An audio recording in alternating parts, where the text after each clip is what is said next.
নামটা দেওয়ার ব্যাপারে গুরু মহারাজ যে কতজনের কাছে শুনেছেন, কত মহারাজের কাছে শুনেছেন, কিন্তু গুরু মহারাজ বলছেন নিতাই থাকতে হবে। জানিয়েছেন আমি তোমার সন্ন্যাস দীক্ষা দেব এই রামনবমীতে। আমি তো অবাক হয়ে গেছি যে এই কি হলো, কি, আমি তো কিছু বুঝতে পারছি না। আমি তো গুরু মহারাজ, আমি কি বলবো, তুমি কি চাও? তা আমি বলছি আমার তো কোনো চাওয়া নেই, সব তো আপনার চরণে আমি সমর্পণ করেছি, তা আমার তো কিছু চাওয়া নেই। বলে আমার চাওয়া আছে, আমি তোমাকে সন্ন্যাস দীক্ষা দেব রামনবমীতে, তুমি প্রস্তুতি নিয়ে আসবে। তা আমি বললাম ঠিক আছে গুরু মহারাজ। তা গুরু মহারাজ আমাকে বললেন তোমার কি অভিলাষ আছে মনের? তা আমি বলছি আমার অভিলাষ তো আমি সবকিছু আপনাকে দিয়েছি, আমার আর কোনো অভিলাষ নেই, আপনি যা বলেন তাই হবে। তখন গুরু মহারাজ বললেন ঠিক আছে, নারুগোপালকে ডাকো। আমি ঠিক আছে, ওর সাথে কথা বললাম। বললেন যে নারুগোপাল প্রভুকে বলে দিলেন যে এর সন্ন্যাস নেওয়ার জন্যে যা যা আনুষঙ্গিক কার্যক্রম আছে তুমি এটা দেখো। তখন ঠিক আছে গুরু মহারাজ। তখন আমাকে নিয়ে গেলেন গুরুকুলে। আমাদের প্রীতিবর্ধন মহারাজ আছেন, ওনার কাছে নিয়ে, উনি গুরুকুলের মহারাজ। উনি আমাকে বললেন ঠিক আছে, যেহেতু গুরু মহারাজ আমার কাছে পাঠিয়েছেন আমি সব ব্যবস্থা করব। তা উনি এমনভাবে সুন্দরভাবে সব ব্যবস্থা করলেন, উনি নিজে যে গঙ্গার ঘাটে কোথায় আমি আমার মস্তক মুন্ডন হবে, এবং উনি বললেন মস্তক মুন্ডন হবে নাপিত দিয়ে, এই ব্রহ্মচারী দিয়ে হবে না কিন্তু। তা গুরুমাজ আমাকে একদিন বলেছিলেন মস্তক মুন্ডন করতে হয় নাপিত দিয়ে, এবং নাপিতকে পূজা করতে হয়, আমাকে সম্মান করতে হবে। তারপরে আমাদের ছিল গৌরব স্বামী গুরু মহারাজ বলছেন ঝাড়খণ্ড কাকে কাকে দিয়ে শেভ করাবা?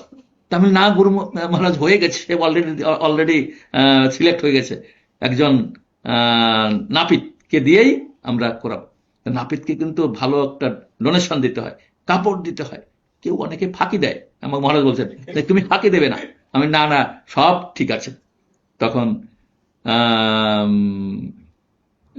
ওই প্রীতিবর্ধন মহারাজ যে কোথায় স্নান করব, কোথায় বসবো, সব উনি রেডি করেন, এবং গুরুকুলের একজন আহ, পণ্ডিতকে, আমাদের চৈতন্য কি আছে, ওনাকে আমাকে পাঠিয়ে দিলেন। এবং সেখানে যে মস্তক মুন্ডন, এই মস্তক মুন্ডন অনুষ্ঠানে এত ভক্ত ছিল, নামহট্টের মনে হয় 15-20 জন ছিল, নামহট্টের ব্রহ্মচারীরা। আর তোর বাংলাদেশ থেকে এত ব্রহ্মচারী এসেছে, গৃহস্থরা এসেছে, তা প্রায় 250 ভক্ত হয়ে গেছে।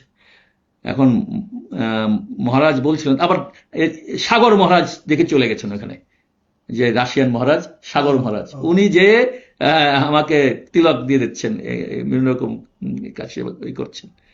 তারপরে আমাকে বলছেন এই গুরুকুলের টিচার যে আপনার যে অনুষ্ঠানটা হলো এখানে, এই অনুষ্ঠান আমি আমি তো প্রায়ই করি সন্ন্যাসীদের, এত সুন্দর অনুষ্ঠান, এত ভক্ত উপস্থিতি কোনোদিন আমি দেখিনি। অনেক ভক্ত এখানে উপস্থিত হয়েছে, এবং আমার মনে হচ্ছে মানে উনি বলছিলেন যে স্বয়ং মা গঙ্গা চলে আসছে আপনাকে আশীর্বাদ করার জন্য। আর এত সুন্দর প্রসাদ, আমি কিছুই জানি না, এত সুন্দর প্রসাদ করেছে, সবাই প্রসাদ পেয়ে এত আনন্দিত হয়েছে, আর নৃত্য কীর্তন অনেক কিছু হয়েছে। আর এতে সবাই বলছে যে এত সুন্দর অনুষ্ঠান গুরু মহারাজের কৃপায়।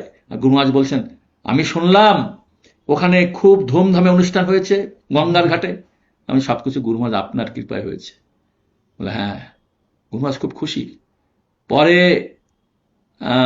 প্রীতিবর্ধন মহারাজ এখানে সব ব্যবস্থা করেছেন, সবকিছু গুরু মহারাজ বলছেন যে আমি খুব খুশি হয়েছি, সব অ্যারেঞ্জমেন্টে সুন্দর হয়েছে। এবং নামটা দেওয়ার ব্যাপারে গুরু মহারাজ যে কতজনের কাছে শুনেছেন, কত মহারাজের কাছে শুনেছেন, কিন্তু গুরু মহারাজ বলছেন নিতাই থাকতে হবে, নিতাই ছাড়া হবে না। এই জন্য গুরু মহারাজ ইচ্ছায় আমাকে বলছিলেন তুমি কি চাও? তাই বলছি আপনার ইচ্ছা আমার ইচ্ছা, আমার কোনো চাওয়া পাওয়া নেই গুরু মহারাজ। গুরু মহারাজ কৃপা করে এই নাম দিয়েছেন ভক্তিময় নিতাই স্বামী। আমি খুব খুশি, হয়তো আপনারা সবাই শুনে খুশি হয়েছেন।